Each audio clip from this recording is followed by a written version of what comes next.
Di sebuah pesta, semuanya bermain aplikasi yang sedang tren bernama Countdown, yang katanya bisa sisa umur seseorang.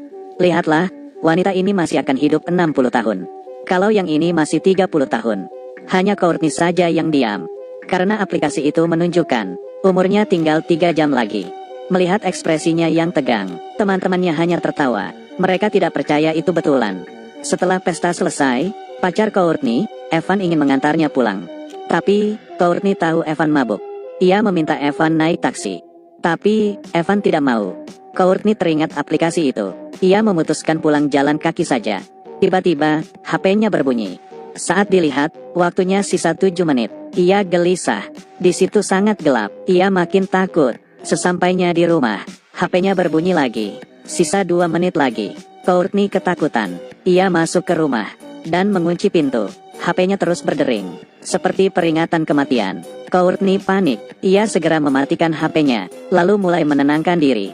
Ia masuk ke kamar mandi dan mengambil segelas air. Tapi, ia mendengar suara gemerusuk di belakangnya. Ia mendekat. Saat ia membuka tirai, tiba-tiba saat ia jatuh, waktunya menjadi 0.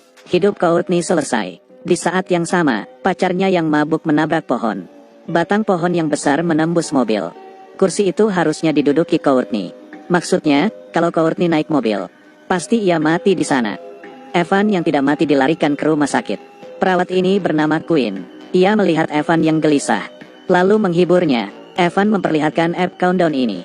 Ia juga berkata, sisa hidupnya tinggal 19 jam. Kalau kematian Courtney bukan kecelakaan, ia juga akan mati dengan cara lain.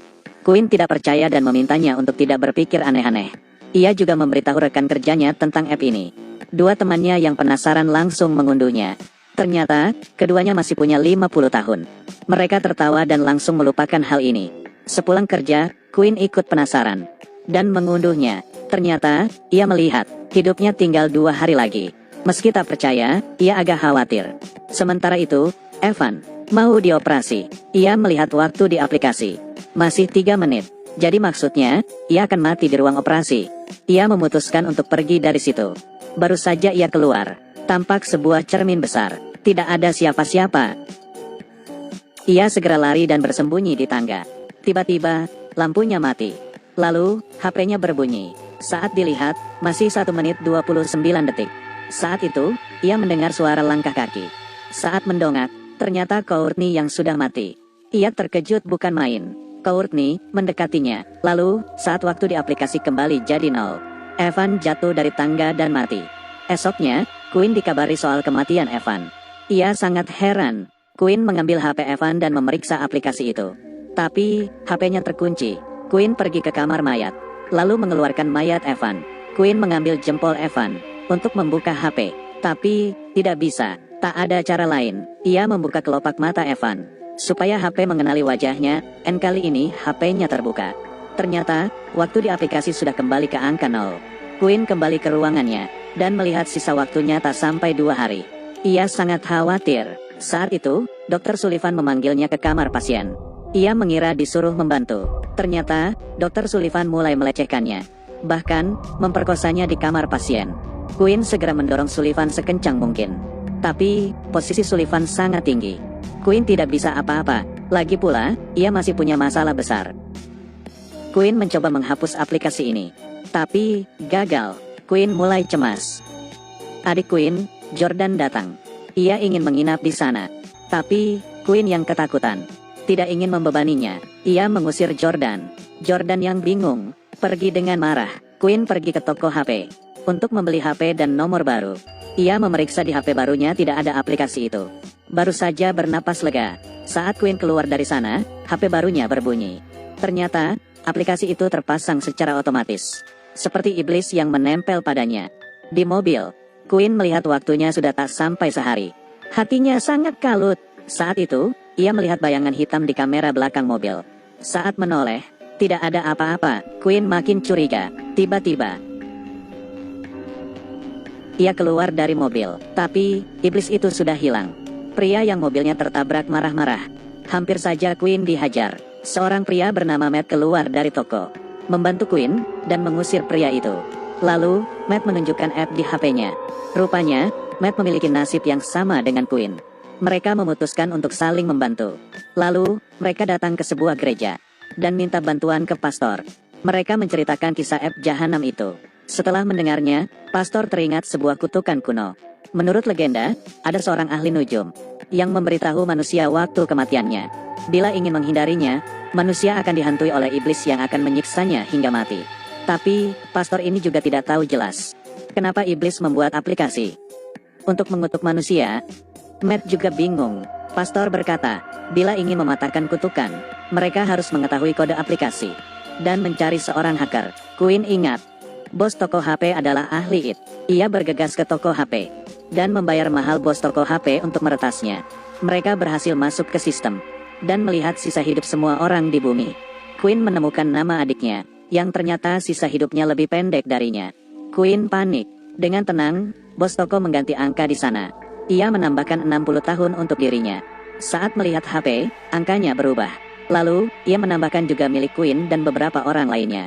Dengan begini, mereka dapat panjang umur. Quinn dan Matt akhirnya tenang. Hubungan mereka semakin dekat. Malamnya, saat Quinn tidur, ia merasa Matt sedang memeluknya. Tapi, Matt baru saja masuk.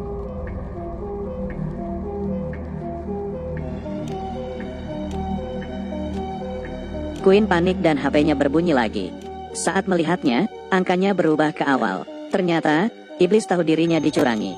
Waktu Matt sisa 2 jam lagi. Bagaimana ini? Quinn segera menjemput Jordan. Mereka bertiga bergegas menemui pastor. Quinn memotret kode aplikasi dan memberikannya ke pastor. Pastor sepertinya memiliki solusi, hanya dengan melanggar peraturan aplikasi. Kutukan bisa dipatahkan. Maksudnya salah satu dari mereka harus berkorban dan mati sebelum waktunya. Tentu saja mereka menolak. Pastor berkata, kalau begitu mereka hanya bisa berjudi. Mereka harus mengulur waktu dan hidup melewati batas waktu. Pastor mengambil garam dan mencampurnya dengan cat.